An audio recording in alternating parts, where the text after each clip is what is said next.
Thank you so much for that introduction. And I just have to say, when Dane called to invite me to give this talk, I was not only honored to be able to speak about Priscilla, but it really meant a lot to me. I've been away from the benchtop for 4 years now, but I've never left science. And so it's wonderful that it's still recognized that even though I'm not at the benchtop as a scientist, I can still share with you some of the learnings I have and some of the learnings I had. So there's 3 things I do want you to take away from this talk today. And the very first one is a better understanding of Priscilla Clarkson. And as I mentioned, she was my mentor during my PhD. The second thing is because I worked so much in skeletal muscle and I developed such an appreciation for skeletal muscle, I really want you to understand skeletal muscle a little bit more than just something that makes us look good, right? We really think about skeletal muscle as how am I going to get more toned to look good on the beach? And to really understand the better things about that. And the third thing that is absolutely critically important and something that's really taken on my professional career right now is understanding how subtle changes, small changes, can make a change that lead to lifelong changes. And so my disclosures, I currently work for a pharmaceutical and device company, BTG International, and I'm a consultant for a human performance company that works with tactical athletes called O2X. So why are we here today? And the very first one is Priscilla Clarkson, and this is her in all her forms. She was a dancer, she was a scientist, and she was a friend. And so as a mentor, she was absolutely critically important to so many different steps in my life. Her loves, she had 3 of them. And the very first one was her dogs. Anyone who knew her well would hear about Casey and Galen, and I'm glad my mom actually showed up today, which is wonderful, with her partner. And they know how much I love dogs, yet I would be Dr. Clarkson's faithful dog sitter whenever she went away on vacation because she cared so much for them and she wanted to leave them in competent hands. She absolutely loved mentoring her students, and I can almost guarantee you that are either being taught by someone who Dr. Clarkson mentored, or her mentorship is something that's directly influencing your career right now. And these are just different pictures, and many of you know Melissa Rohde, and that was her with Dr. Clarkson, always smiling. And the final one is skeletal muscle. She absolutely loved skeletal muscle, and I thought I loved skeletal muscle when I met her, and we really just came together to have such a complete understanding of skeletal muscle. And we're going to use that today. So why am I here? How did I get chosen to come here today to speak to you? Well, the very first one is I was a student of Dr. Clarkson, and I've done what many of you who are students, I've gone through a lot of those same measures that you came from. What's my research question going to be? How am I going to present this research? What's important? And how does it matter? I was a scientist, and I have to say that as a scientist, one of the greatest things I took away from Dr. Clarkson was really just her elegance. She really, really always spoke to the elegance and simplicity, whether you were writing, whether you were speaking, or whether it was your research question. And she always said, Maria, your research question doesn't have to be the most complicated or the one that's going to serve everything. We need to understand these little things. And there's so much elegance in understanding that because that's going to lead to bigger things. And it's really going to touch more people. I was a soldier. I was an active duty major in the Army where I learned so much, not really about making people bigger, better, faster, stronger, but really about when soldiers are injured and they have traumatic injury, what can we do to keep them active? Because soldiers are now going back. They're going back to fight, and they're going back to be deployed. I now serve as a teacher and a consultant, and I really love it. I love separating the fact from hyperbole, especially now when there's so much out there in the media that just distracts people from what's really impactful. And I also work in medical affairs. Now, when I met Priscilla Clarkson, it was at this meeting in 1999, so almost 20 years ago now. I was finishing up my master's, and I presented a poster. And I was at URI, and I presented this poster, and it was a big deal for me. I was very nervous, and I was nervous about the questions I would get. And the thing that was really unique about Priscilla, when we had this conversation, is this was a stage when we were still thinking about what's happening to the muscle. Skeletal muscle was a passive organ. Skeletal muscle was something that we did something to, and then it just responded. It really had no mind of its own. Right after I met Priscilla Clarkson in 2000 was when Craig Venter completed the Human Genome Project. And that allowed us to dive deeper into skeletal muscle. So take those muscle biopsies out and find out instead, what's the muscle trying to do? how can we stimulate those genes and turn on different proteins to actually see what the muscle is trying to do and respond to that? And so I was really fortunate to walk into Priscilla Clarkson's lab at the advent and the change. We always knew that there were 3 fundamental stimuli that contributed to skeletal muscle growth and also to skeletal muscle wasting or atrophy or just a change in muscle size as a result of disuse. We knew that exercise, either introducing it through resistance or endurance or taking it away, can impact skeletal muscle. We knew that different types of nutrition, how well we were feeding someone, how much protein was in there, absolutely impacted skeletal muscle. But we really didn't know too much about genetics aside from the fact that you might look to the person to the right of you at the gym and say, I'm here every day doing exactly what they do. How come I look so tiny and they look so big? What's the difference here? And so we explored 2 different facets. We explored hardware, so kind of like what you're born with, so your DNA and that general makeup. And then we explored software. So how can you put different perturbations on skeletal muscle to cause it to change? And even though you may not be able to change that hardware, you can absolutely change that software and what happens through it. So I spent a long time doing research with the ultimate goal of doing translational research. So understanding if we introduce different things to skeletal muscle, whether it was exercise, nutrition, pharmacology, or gene therapy, how can we impact skeletal muscle from a primary signaling mechanism, so on the outside, whether a contraction or lack of contraction, or nutrition, introduction of nutrition or taking it away, to introduce secondary signaling and drive these pathways related to muscle injury, muscle repair, muscle regeneration. And we explored many countermeasures to prevent or attenuate muscle atrophy. So that's when my career path changed a little bit. That's when I really said, I'm doing all this awesome stuff that I love, but I feel like I'm lacking that translational aspect. And so I made a career shift. I moved over in industry, and I work for a company now called BTG International. And I do a lot of research. I'm still a scientist at heart. We just do a lot more real-world research, so patients who are using the devices. And there's 2 things that have never been more abundantly clear to me. The first one is we are a really, really sick nation. We are losing our ability to stay healthy. And some of that is a conscious choice, and some of that is an unconscious choice. The second thing is this company makes some really, really innovative and wonderful products, but I never, ever, ever want them to be used on me. And if I could prevent that, I will. The problem is because these companies are all racing against each other to come up with the next drug or the next device that's going to increase your lifespan, we have this huge discrepancy. And the first one is we have been able to increase the lifespan, 78.6 years. I mean, that's remarkable. But take a look at this. What's our health span? So the time of absolute healthy aging and functional aging, that's only about 67 years. And I have to stop here. How many people say, when I retire, I'm going to travel. I'm going to travel the world. I'm going to go everywhere. That's a lot of us. And when do you retire? When you're about 65. I am now in a position where I travel probably 4 or 5 days a week. Travel is hard. It's exhausting. You're picking up your suitcase and you're shoving it up there and you're in the cattle car and you're squished around. It's hard. If you don't maintain your health span, all that stuff that you want to do during that lifespan is going to be truncated and taken away. Now, I know this isn't rocket science, and I know I'm not telling you something you don't know. But there really is a fundamental cause that we all are the ones who can make that change and start to take the science that we have and have that into a deliverable effect. And so my next question is, what is the leading cause of death in this country? Just call it out. No penalties for calling these out. Heart disease. What is that?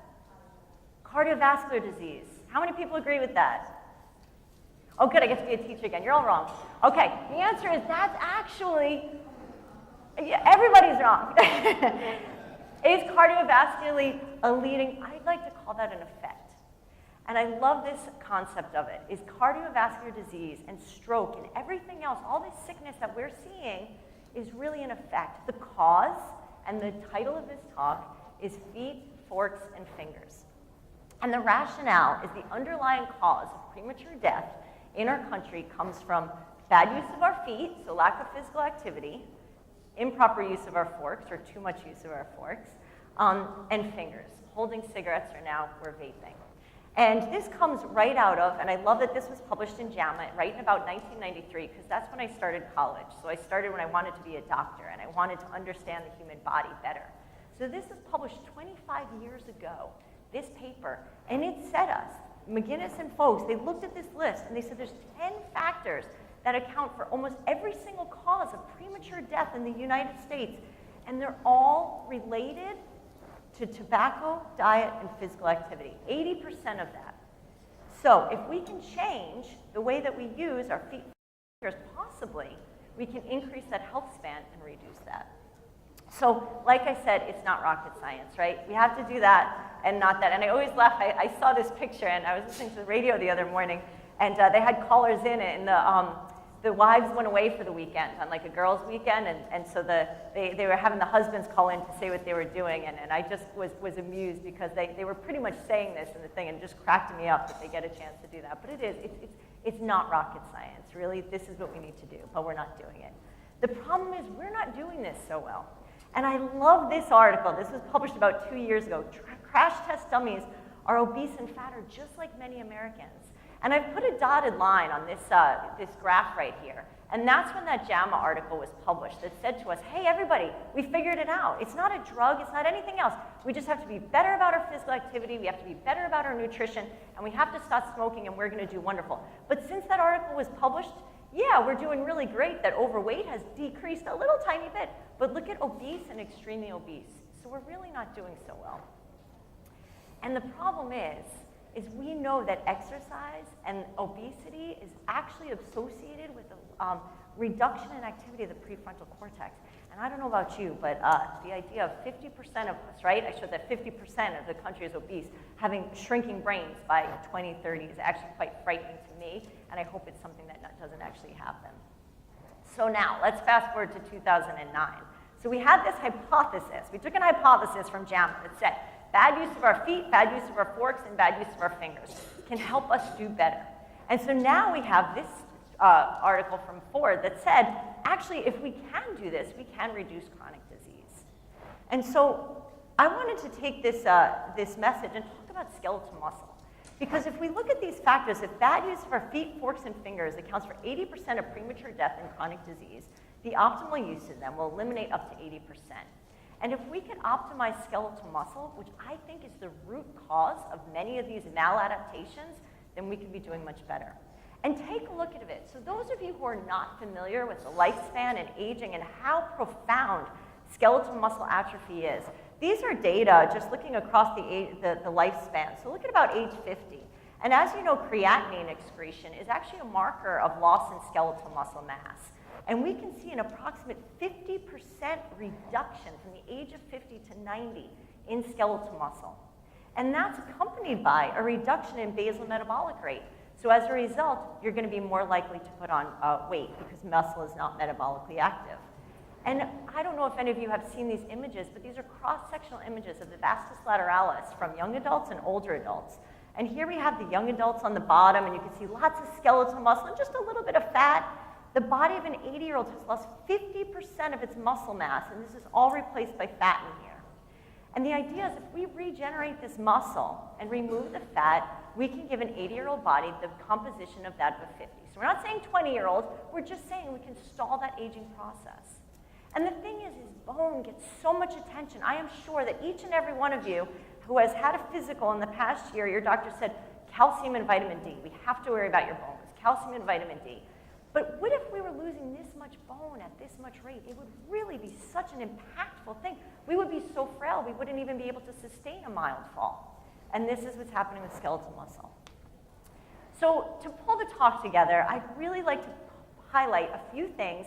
And this was such a big undertaking. I said, I want to talk about how skeletal muscle, how we can change that through the use of physical activity, through the use of nutrition, and through reducing smoking and vaping, how that impacts skeletal muscle. So what I've done is I've focused predominantly on human research, predominantly within the past year, so kind of the new and up and coming, just to talk about those subtle changes.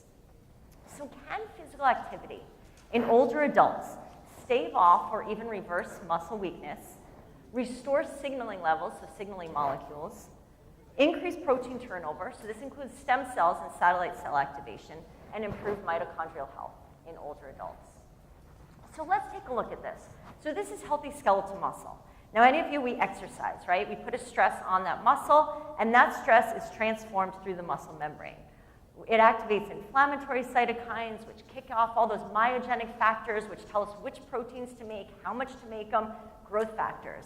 In turn, we have activation within the nucleus that turns on messenger RNA, that software I talked to you about, increases the amount of protein, and in return, we have increased protein synthesis and increased recovery, and it's great. And you can go to the gym and you can have adaptation. We also activate satellite cells, and when they're activated, they result in differentiation, and they fuse to those muscle fibers, increasing the size of them, or their capability. What happens in older adults, and I have to apologize, for some reason on this slide, my muscle cell membrane got really shrunk down. I knew it was an atrophy talk. But we see in older adults, because they're under a constant state of inflammation, because that skeletal muscle gains extra connective tissue and extra collagen, any sort of perturbation is increasing the total inflammatory response.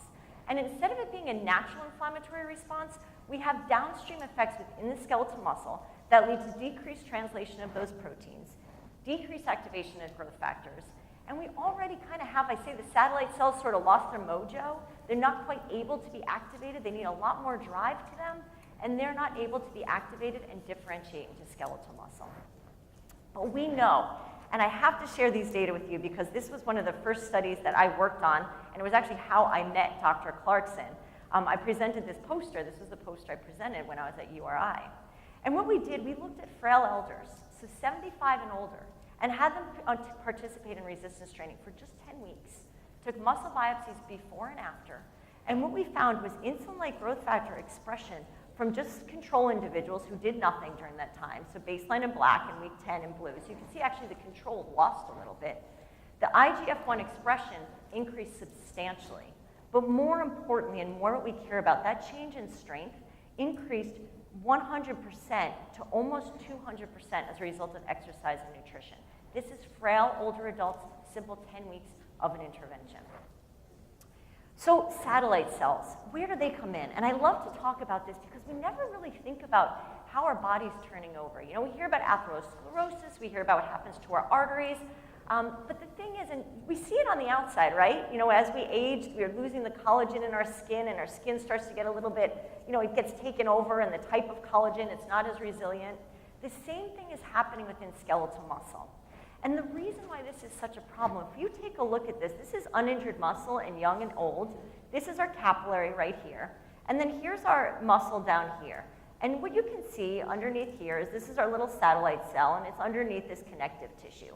In older adults, you have a lot more of it, right? It's just kind of trying to keep that satellite cell in. So when I say those satellite cells lose their mojo and it's a lot more difficult to activate them, well, that's what happens.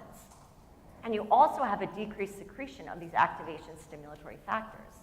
What happens when that muscle is injured is even more profound. Because while young adults, when muscle is injured, those satellite cells, they come to the charge. They regenerate those muscle proteins that are essential. They rebuild that skeletal muscle. Unfortunately, in older adults, by the time all that work is done to get them out from underneath that connective tissue that's kind of embedded them in there, and they're free to do what they need to do, fibrogenic cells come in. And this is what kind of brings in that connective tissue that makes that muscle tissue not quite so functional. And so you're already set up against if you're just sedentary.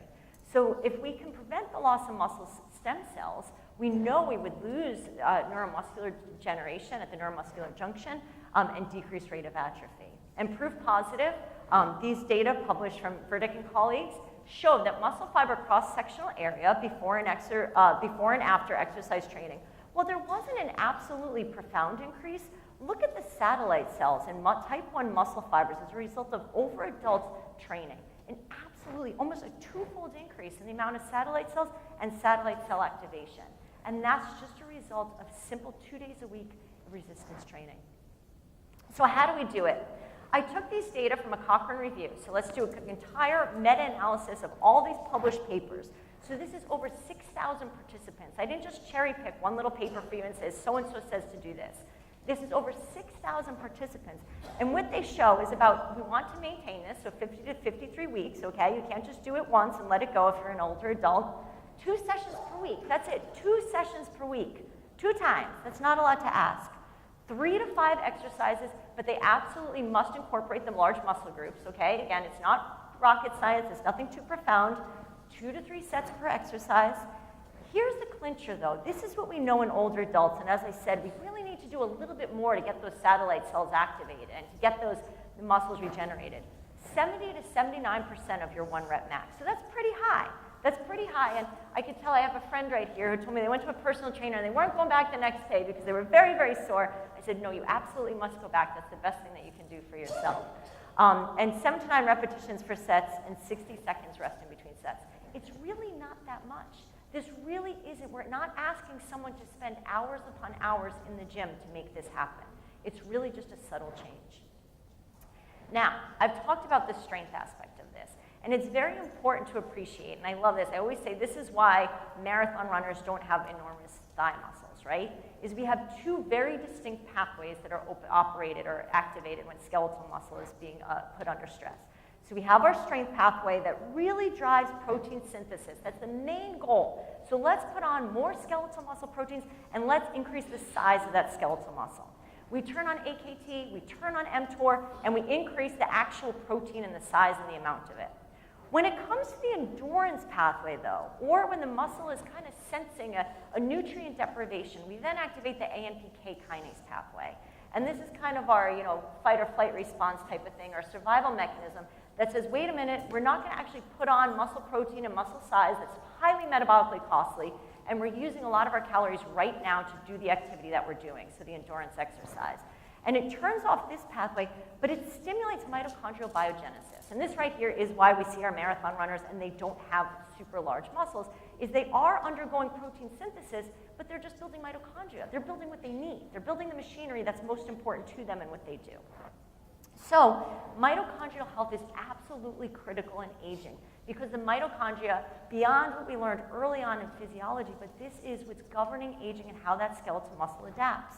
We see in older adults with this cellular senescence, so everything from the satellite cells and things not activating as much, we see an activation of inflammation that's constant, DNA mutations. So again, those mitochondria that are signaling what needs to be done and what energy needs to happen is not being accomplished.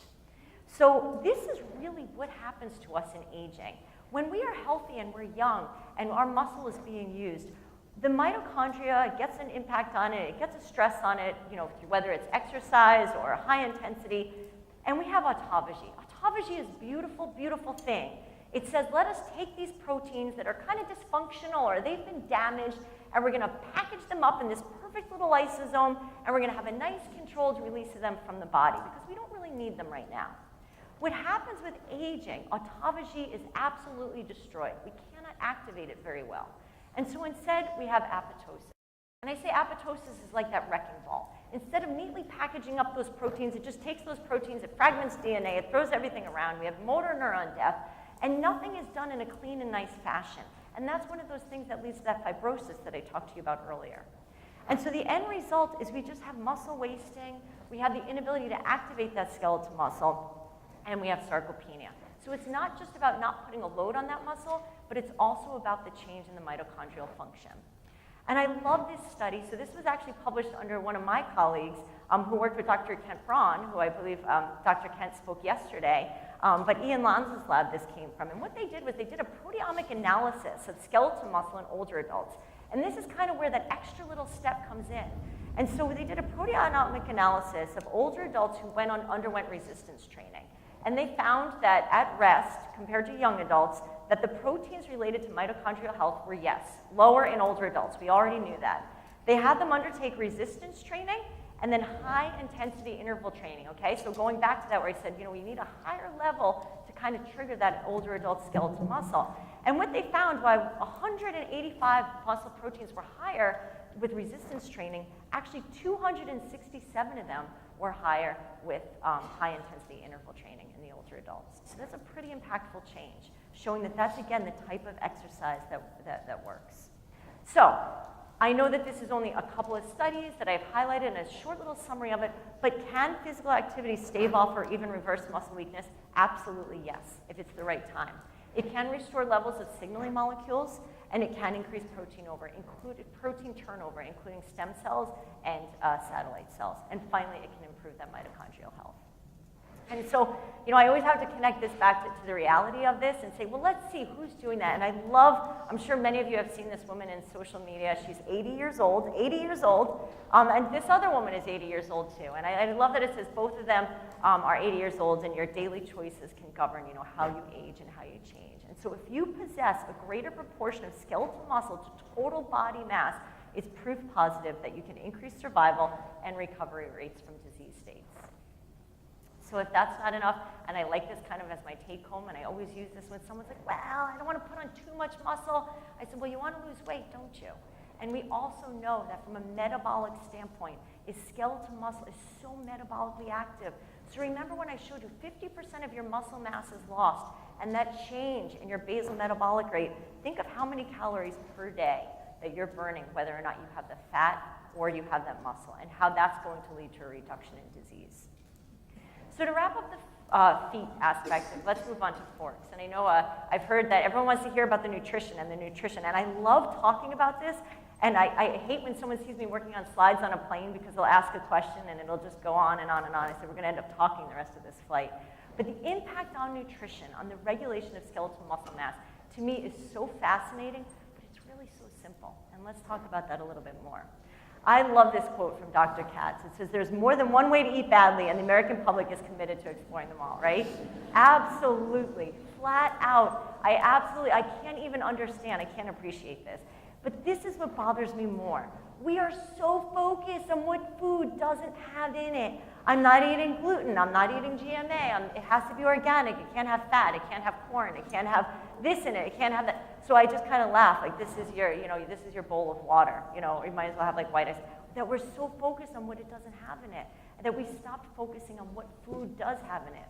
And we're choosing our food choices, what are you leaving out, rather than what are you putting in, because I really absolutely need that to regenerate skeletal muscle. Now, it would be my dream if when I sit down to my friends, like, oh, this has so much fat in it, I can't eat it, if they said, oh my God, this has so much leucine in it, I'm so excited for this meal. So I love this because this to me is something that I take from the bench top again to the bedside and says we can compare every single one of those diets. Every year, US News and World Reports, they rate the diets high to low, and guess what? When they compare them all, we come away with the same answer. We need complex carbohydrates and we need high quality proteins. And I know that's the simple answer, and it gets a little more complex than that one, but we do know this. And ultimately, this is comparing low carb, Mediterranean, paleo, and they all pretty much have fundamentally the same thing. And so I said, this is, eating real food that have these principles. It's an excellent idea, but somehow it's extremely radical when you talk to a lot of people. But here's the reason why skeletal muscle is so important. If cannibals were calorie counters, that's one of the things they'd go for first, because that's going to give them the biggest bang for the buck. Skeletal muscle, 32,000 calories worth of skeletal muscle we have in our bodies. So just think of the metabolic drive that we need to keep that going. So which nutritional strategies are backed by science? And this has become such a daunting undertaking. I have this slide that I love, and I just wanted to kind of rein this in, and it just shows the number of publications over the past 10 years, and just how that line is almost a straight line, vertical going up. But how can we optimize performance and enhance recovery? How can we augment skeletal muscle hypertrophy? And is there truly any ergogenic value in supplements? And so the first one is carbohydrates. And we have to talk about carbohydrates. Somehow, carbohydrates became the devil. I don't know how, I don't know why. And I think it's because a lot of people don't appreciate that carbohydrates span this big, wide breadth. And on the left is carbohydrates, and on the right is carbohydrates. And we can all agree in this room that on the left is the carbohydrates we should be reaching for. But unfortunately, we see a lot more of the breads and the pastas, and all of a sudden they get a bad reputation. But we do need carbohydrates. We also know unequivocally that highly trained endurance athletes need a glycogen store, and they need that glycogen store to drive the exercise that they're doing. But we also now know, because of a lot of these low carbohydrate diets and still training, that it's very possible to train low, right, and perform high. We absolutely know that this is possible. And these are just data showing, this is someone at exhaustion, has about 100 millimoles of glycogen, and then this is someone who's highly trained and carbohydrate loaded, and then this is someone right in the middle, it's about untrained at rest, and it's about 300. And then this is someone who's trained low. So there's really not too much of a difference for it. But what I like now is this glycogen threshold hypothesis. And the glycogen threshold hypothesis, and this paper was just published, but it's a collection of studies over probably the past 3 decades. And what it tells us is, what can you get? So when you eat X, what can you get out of it? And really, the quick takeaway from it is, if you want to do 9 minutes of exercise at about 150% VO2, you'll be just fine with that, training low. You'll be able to do fine. You'll be able to perform well. And the glycogen threshold hypothesis is really just fueling for the activity that you need to do. So having just enough carbohydrate and putting your tank at that precise level that you need to have. And now, the reason why I find that this is so fascinating, while we have plenty of data to show us that it's okay for us to train at this level, we're really only seeing changes from a transcriptional level. Transcriptional, so again, this is that software where the messenger RNA is just being activated. And while we see, if you train low, on low levels of carbohydrates, we've seen some great data saying that PGC1 alpha, so the thing that initiates mitochondria and mitochondrial biogenesis, we're seeing tons of increases in transcription factors and everything related to that. But what we're not seeing is the change in protein. And so the question is while we may be able to have some short-term benefits, and while it may be possible to have this fine-tuned diet, we're still not sure if that's long-term and if that's beneficial. So I kind of love this, and if some of you are still trying to figure out a topic for your master's thesis or your dissertation, there's so many questions, and I think this is a wonderful avenue to head down, because, just 500 grams of substrate, what we're storing, in an optimal situation, there's so many things to be answered. We do know that it can impair your acute training intensity if you're going, like I said, for 150% of that high level and for a long period of time. We also know that it allows a reducibility if you do this for so long to oxidize those carbohydrates. But what's more important is the immune reaction. And so that we know that if you're training low consistently, you may have a compromised immune response and you may be more likely to get sick. And so there's a lot of different questions that we need to know. The other thing that we see from a protein perspective is that when you're training low consistently, while you may not be increasing the amount of protein breakdown, you're actually decreasing the amount of protein synthesis. So that whole net protein balance can be slightly off. So protein, I love this. How many grams of protein should you eat? And it's all of them, and it's Arnold, and we still have this way. And then all of a sudden, Stu Phillips, who's our protein guru and publishes, he just released data to show that they went back to look at kidney function, because we'd hear that a lot, right? If you eat too much protein, it's going to start to alter kidney function. And so now we have the science to back it to say that it's really not altering your kidneys if you eat too much of it. But the thing about protein is we always think of it for skeletal muscle. And we're only thinking of how much protein we absolutely positively need to drive skeletal muscle hypertrophy and skeletal muscle growth and to reduce sarcopenia.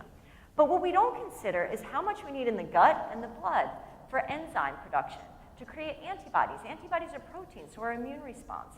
And you have to appreciate in older adults, because there's more inflammatory processes, that their immune function can be compromised, in addition to skeletal muscle loss, if they're not getting enough protein from it. And so how much protein do we need? And this is kind of a bit of a discrepancy. And the guidelines change all the time. They absolutely change all the time. And I have to say, when I go out and talk to people from a nutrition perspective, is they say, well, I can eat 100 grams of protein in a meal and I'll just burn it off and I just won't use it and I'll urinate it out, or I only need this much. Right now, almost every protein bar, you even go to Starbucks and they have their perfect little 20-gram of protein meals, right? Like 20 grams has become the sweet spot. 1 scoop of powder, 1 protein bar is where we're at with the protein. So this research was done by Kim's group and showed that the net protein balance with eating 40 grams of protein in a meal, resistance exercise, or 70 grams. And while there wasn't that much of a change in protein synthesis, so sometimes you may feed someone more protein and we'll say, oh, there's not much of a change in protein synthesis, so you don't really need much more protein. You can just have that 30 grams to 40 grams. But the truth is that there's less breakdown, the difference in breakdown, and you see an overall net balance of protein that's up. So this still isn't something that we have confirmed. And again, this is one study that's been published for it. But what we do know, and one of the things that's likely driving the need for higher levels of protein, is that the type of protein and what that protein contains from an essential amino acid standpoint is so absolutely critical. So for example, whey has a much higher percentage drive and exercise fractional synthetic rate, followed by soy, and then casein, because that's a much slower digesting protein and how it's digested. We also know that the amount of leucine, so for example, perhaps with that 70-gram diet, the makeup of it, you can accomplish that with 40 grams if you're getting an adequate amount of whey or your adequate amount of leucine in it. And so why is leucine essential? And this paper, I loved when it came out because it really gave us something to hang on to. It also gave us something to say that, more isn't always better. And it defined the fact that we know when you add leucine to protein with skeletal muscle, with resistance training, or with exercise, is that an increased amount of leucine absolutely drives an increased amount of protein synthesis. So a 33% increase in protein synthesis in this study. But the best thing that they did was they had 2 different levels, so 5 grams of leucine, 15 grams of leucine in these subjects, and they found that they were pretty much equal. So it's really only about 5 grams of protein, 5 grams of leucine is essential to drive that increased rate of protein synthesis. So let's bring it back to aging. So this is about aging and anabolic resistance. And like I said, in older adults, it's not just every gram of protein that gets eaten is getting used and going straight to the skeletal muscle to engage in protein synthesis or to attenuate protein breakdown. So this study looked at the effects of different volumes of protein and how they stimulated myofibrillar fractional synthetic rate, so how they stimulated protein accretion in young adults and older adults. And unfortunately, what we find, so if you look at this rise right here, the amount of protein that was taken in and the synthetic rate, in young adults, it was really only about 0.24 grams per kilograms, but in older adults, we didn't see that till about 0.4. So they almost had to eat 1.5 times the amount of protein to stimulate those pathways. And that's really important to consider because already many of you who work with older adults, many of you who work in fall prevention, know that sometimes it's not even about having them eat the protein, it's getting the protein and cooking the protein and can they chew the protein, and those diets need to be, and that's where some of those food supplements and those liquid supplements are absolutely essential, particularly if they have leucine in them. So the key conclusions from a protein standpoint in 2008, even though the RDA right now, and the RDA doesn't update every single thing immediately, is about 0.8 grams, sports nutrition consensus statements are much closer to 1.2 to 2.0 grams per kilogram. Adolescents definitely have a greater anabolic sensitivity to skeletal muscle protein. We know that leucine is an absolutely critical amino acid, and you need about 3 grams to stimulate that per meal.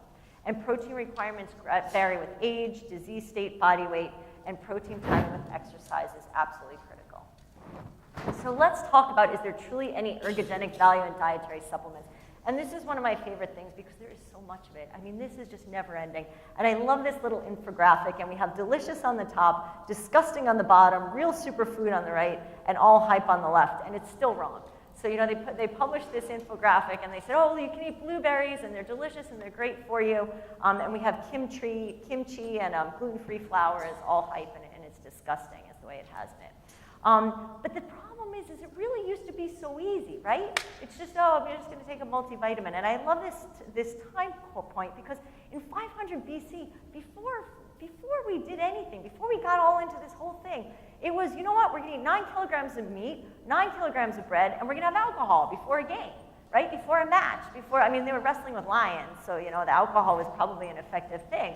And then in 1960, we had Gatorade and Gatorade bites, and that was actually something that Priscilla Clarkson did a lot of work with. But look at this line. Look at how this has increased in the supplement sales. Look at this, over 30 billion in 2011. So can you imagine what they are now?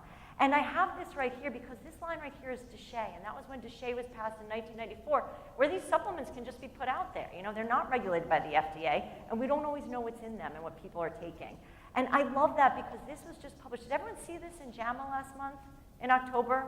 It was how many supplements, they analyzed them and with the level of how they were tainted.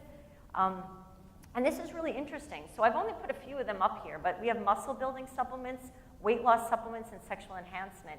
And this was 2007 to 11, and this is 2012 to 2016. And we look at the number of adulterated products. Now, muscle building, this was 100 adulterated products were found on a random sampling. And as you can see, because that level was so high, there was a lot of scrutiny and that was dropped off in that subsequent years. But look in weight loss. This is adulterated products. This is stuff that you're finding on the shelf in CVS or GNC, and this is what the American public is getting. And so the reason why I think supplements are so fascinating is because there's still such a drive to find out how we can take them.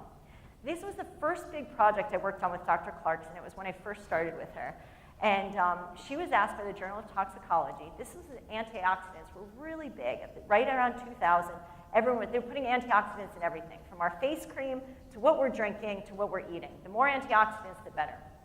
And they said, we want you to write a review paper about the benefits of antioxidants in athletes. And she came to me and she said, all right, Maria, I want you to do the whole literature review. I wanted you to put it together and let's write it. And I said, okay, great. You know, I'm the grad student who's going to do this.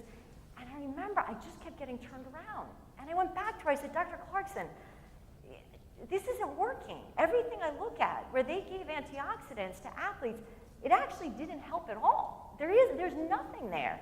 And even more than that, when they started to take muscle biopsies and look at what was happening in the muscle or what was in the body, because of the exogenous ingestion of antioxidants, the body stopped making its own antioxidants. And so we wrote this paper, and she said, are you sure? And she actually went back and looked at all my work, and she's like, bring me all those references. And this was before we saved all our PDFs and everything. I remember driving at 9 o'clock at night with a folder of files to her, and she looked through them. And this was not only true, this paper has been cited over 1,000 times since it's been published. And I think a lot of people still head down that route. Now the problem was we didn't publish this paper until 2003, and I started to look at the effects of antioxidants on preventing skeletal muscle wasting in older adults. And this was going to be a big hit. I mean, I got a little shout out in the UMass newspaper. We presented it here. I got an ACSM research grant. I got a NASA grant because of the implications with unloading, and if we can just give antioxidants, we can prevent skeletal muscle loss. I thought this was going to be it. I mean, I was going to make it in the first year of my PhD career, and that was going to be it. Urso was going to find out that antioxidants prevented muscle loss. Well, unfortunately, these supplements did absolutely nothing. And 6 years later, the whole hypothesis was changed. I had to collect additional data, and I really just said, let me describe what happens in older adults and younger adults when we immobilize them. And what we found was not only was there no effect of antioxidant supplementation in older adults in preventing muscle loss, but the older adults were actually more susceptible to immediate losses in muscle mass when we immobilized them. So again, this is one of those questions that you answer when you were even looking for it. So we set out to find out if antioxidants were effective. No, they were not. But we also found out that when you unload an older adult, they are going to lose muscle at a much more rapid rate than a younger adult. So fast forward now to 2008, and these are the Exercise and Sports Nutrition Review updates and recommendations, and they still say there's still no effect of antioxidant supplementation on preservation of muscle strength or muscle loss or performance in healthy individuals or older adults who are free from disease. So what do we have? We do know right now, unequivocally, there are 3 supplements that continue to show us that there's a benefit. And not to even, talk about how Priscilla just really knew her skeletal muscle because she researched creatine supplementation and HMB. This was a consistent area of research in her laboratory, particularly in older adults. And early on, so 20 years ago they showed an effect, and now there's still an effect. And these are the 3 things. And I have to say that if it's not on this list, we do not have a consensus that shows that these are beneficial and that they're not going to they're going to help us in any way from a muscle perspective. So I also love this picture. I found this from a scientist who said, food is, even junk food, even chicken nuggets are giving us something that we need. And so again, we're always focusing on what food doesn't contain, but a beautiful meal like this is going to give you just about what you need for the day. So again, it's focusing on the right foods in the right amount with the right amount of protein and the right amount of multivitamins for it. And so this is the other thing that I can't even speak about is the detox supplements that everyone's doing now. I'm going to go on a detox, and I love this cartoon because I've just said, I'm not even going to engage in the discussion, but you can't detox. We have liver, we have kidneys, our bodies are beautiful at detoxifying. If any of you have had food poisoning, you know how amazing you are at detoxifying, and there's absolutely no need for any of these detox supplements. So when it comes to supplements, I put that in there half to laugh, but half to say, we are the professionals. We are the ones. You have research subjects who are going to now look to you for counsel because this is your area of expertise. You have patients that you work with. You have clients. And please, not only get yourself into that level to to read the literature and understand what's out there, but make sure that your patients and your research subjects know where to go to find this information. So make sure they know how to understand. You know, I started at the beginning to separate fact from hyperbole. But teach your patients, your clients, and your research subjects to ask the questions. Does this theory make sense? Does this really make any sense to me? And are there human data to support it? Provide resources. So I like to go and see what the ISSN publishes on their position statements. There's a position statement on everything you can imagine. If there's enough data for it, so again, if there's enough data, if there's not, it means that there's no position statement because there's no data, so you shouldn't be taking it. And then those of you should go to the National Library of Medicine. So the critical mindset. For skeletal muscle and for fueling it and for regeneration, we need to eat to fuel the body, eat to repair the body, regeneration, particularly in older adults, and we need to eat to be healthy. We need to eat smart and eat frequently. So again, this isn't rocket science. This isn't the fancy diet. We know what we need and how much we need to have it. We have to give food function. And then we always have to not forget the 80-20 rule, especially as practitioners. We have to appreciate the fact that it is impossible to get a perfect A all the time when it comes to our food choices, our exercise choices, our thing. And I always say I have to be a huge advocate of the 80-20 rule. And I love this little infographic for it. It's because no great story starts with a salad, right? So 80% of the time we're going to do great, and 20% of the time you're going to have a little bit of fun with it. All right, so let's end this off with fingers. So what is the impact of smoking on the regulation of skeletal muscle mass? And so now this is something that we thought was like an old thing, like this old picture, the Tour de France, where they're lighting each other's cigarettes up. I don't know what it is about the Yankees, but we have so many Yankees that really, I don't know why, they found a need to have cigarettes and something to drink. And then this picture right here in the dugout. I mean, this wasn't too long ago, but even right now, you can see many athletes who are smoking. And that's what they do, and you almost like, how can an athlete be smoking, and how can be this the thing?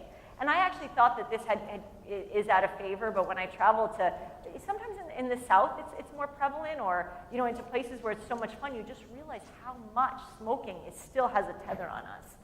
So let's take a look at skeletal muscle from an aspect of exercise and at rest with no smoke exposure. And as you know from the stuff we talked about at the beginning of this talk, these are normal capillaries. We have our oxygen that infuses, it activates our sarcoplasmic reticulum, our calcium pump. So it drives two things, force generation and fatigue resistance. And when you exercise, we have increased oxygen that diffuses in from the capillaries and drives those forces in skeletal muscle. Now what happens is when there's cigarette smoke exposure, and I have to put this here is because unfortunately a lot of our research is in mice, you have less capillaries that are generating less oxygen, you have inflammatory processes within skeletal muscle, and it's not just about the lungs. It's not just about the fact that you're not able to get that oxygen to those working muscles, but it's the downfall of the lack of oxygen and the lack of nutrients that are going into that skeletal muscle and driving those critical processes. So you have faster fatigue, and eventually, because you're not activating the muscle as much, you're just going to have, as a natural result, you're going to have atrophy. You're going to have loss of skeletal muscle protein.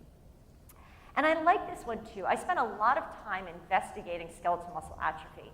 And two of the things that drove that were things called atrogenes, so MRF and MAFOS. And two of these, what they did were they were actually specific proteins that when upregulated, they targeted the skeletal muscle proteolytic system. So you remember I talked about autophagy and how it's such a beautiful program thing that says we don't really need this anymore, or this is too metabolically costly, let's package it up and get rid of it. Well, we have the proteasome within skeletal muscle that does that exact same thing for these proteins. So with smoking, we find that there's an increased activation of these proteins that signal skeletal muscle proteolysis. Now, these are data. I just put these together kind of just to put it all for you, just in one simple area. I wish I had human data to support this, and that's why I had to include some animal data. So while we see smoking does increase skeletal muscle fatigue, it reduces fatigue resistance, it reduces skeletal muscle hypertrophy, and it reduces the total size, it drives skeletal muscle fiber atrophy. What we've seen in animals is actually cessation can reverse that. So if you stop it, it can change it around. So if you are smoking or you work with a client who's smoking, it's just back it off because you absolutely can't improve that. And I have to take it to this other level because right now, everyone is vaping, it seems like. And this article, if you don't smoke, don't start, because this came from JAMA, and it says e-cigarette vaping is reported by 37% of 10th graders. 10th graders, 37% of them are vaping right now. And I know that the FDA is really trying to hamper down on this, but unfortunately, it's become something that's so prevalent The schools in my town actually have started locking the bathrooms during the day because the kids were going into the bathrooms to vape during the day. And so everyone says, well, it's vape, it's not smoking, it's not gonna affect our lungs, it's not going to have a problem. But the truth is that if we look at this and what nicotine is actually doing, this repeated exposure to nicotine, especially in adolescents who are smoking, what it does is it activates not only oxidative stress, but it increases that sympathetic nervous activity. And that continued activation and the continued drive of that's not related to a natural physiological process is eventually going to result in a destruction or a degradation of that skeletal muscle tissue and its efficiency. So despite the aura and the safety around it, it is not. And the other thing is that that's actually become, it seems about after 6 months of vaping, there's that transition made to regular cigarettes. You know, you need a little bit more. So it is unfortunate from that standpoint. So 3 truths. Skeletal muscle impacts muscle force generating capacity. Smoking impacts skeletal muscle fatigue resistance. And these changes can be reversed by smoking cessation. And if you don't smoke, don't start. So the 3 criteria that lead to successful aging, I like to say DNA is not destiny. You know, everyone says, oh, you were born with good genes, or you have this, or you have that. DNA is not destiny. None of these subjects were selected for these research studies because they had good genes, or they were someone who was going to respond well. You know, it's usually an all-comer study unless they're on certain medications. Feet, forks, and fingers, and by changing what we eat and how we live, we can definitely alter the expression of these very genes and drive that skeletal muscle hypertrophy and ward off the skeletal muscle sarcopenia and atrophy that's eventually going to lead to the increase in the prevalence of those diseases. And it's not about sophisticated methods, it's about simple ones. Has anyone in here heard of the North Carillion Project? One of the biggest public health things of all time. I love this story. And the reason why I love this story is it's so simple, and it kind of brings it back full circle to Dr. Clarkson, is how everything, it's about the simple changes. It's about the simple questions. It's about speaking simply, and it's about writing simply, and that's where the elegance lies. So North Karelia is a town in eastern Finland in the north, people who don't know this study, and what they were the sickest country worldwide. They had the highest rate of heart disease, they had the highest rate of cancer and stroke. They were lumberjacks, they were dairy farmers, they ate a lot of fat, a lot of full-fat beef.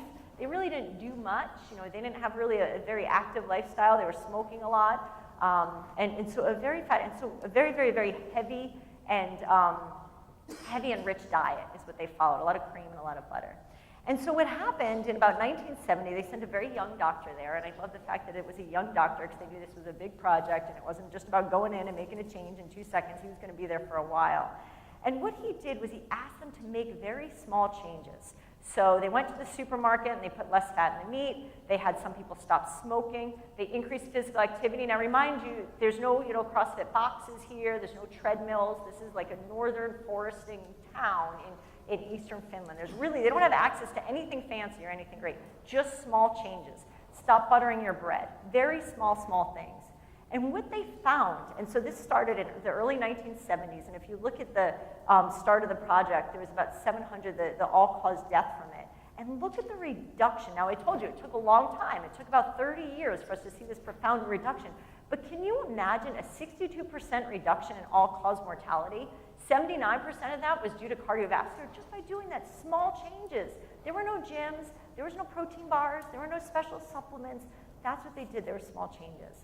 And to conclude, I have to leave that with you because one of the things I do right now is I work with first responders. So I work with police and firemen and some military athletes. And firemen, which I always thought were like, these are the fittest people. I mean, they run into burning buildings with all that gear and they're carrying it around. But unfortunately, the lifetime career puts them, and that's one of the top 5 occupations for cardiovascular disease, death, and cancer. Cancer, death, and cardiovascular disease. So think of that. These are firemen. And so I work with firemen, and we have this program. It's a 4-day program that focuses 1 day on nutrition, 1 day on skeletal muscle health, 1 day on mindfulness and stress resistance, and 1 day on injury. And so, of course, never to pass up an opportunity for data analysis. I was like, hey, guys, can we take a peek? Like, what's happening? Like, what's happening with this program? Is it really working? And what we found in these first responders, that right here in Boston, they had such a high rate of cancer and such a high rate of musculoskeletal injury and such a high rate of disease over the course because, I mean, you go into the fire department at, say, 20, and you'll be in there until you retire at 65. And what they found, and we just published this in October, And we were able to show a significant reduction just over 2 years as a result of this program. This program's not fancy. We just go into the program, I tell them simple things about nutrition and small changes to make, simple things from exercise training that we know have data behind it.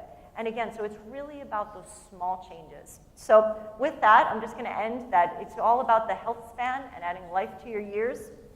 And if anyone would like to reach me or has any questions, this is my email address, and please, all of you, if you didn't know Priscilla Clarkson, I hope that you just took something away today to just think about her and know that she's really an integral part of this New England ACSM. So thank you.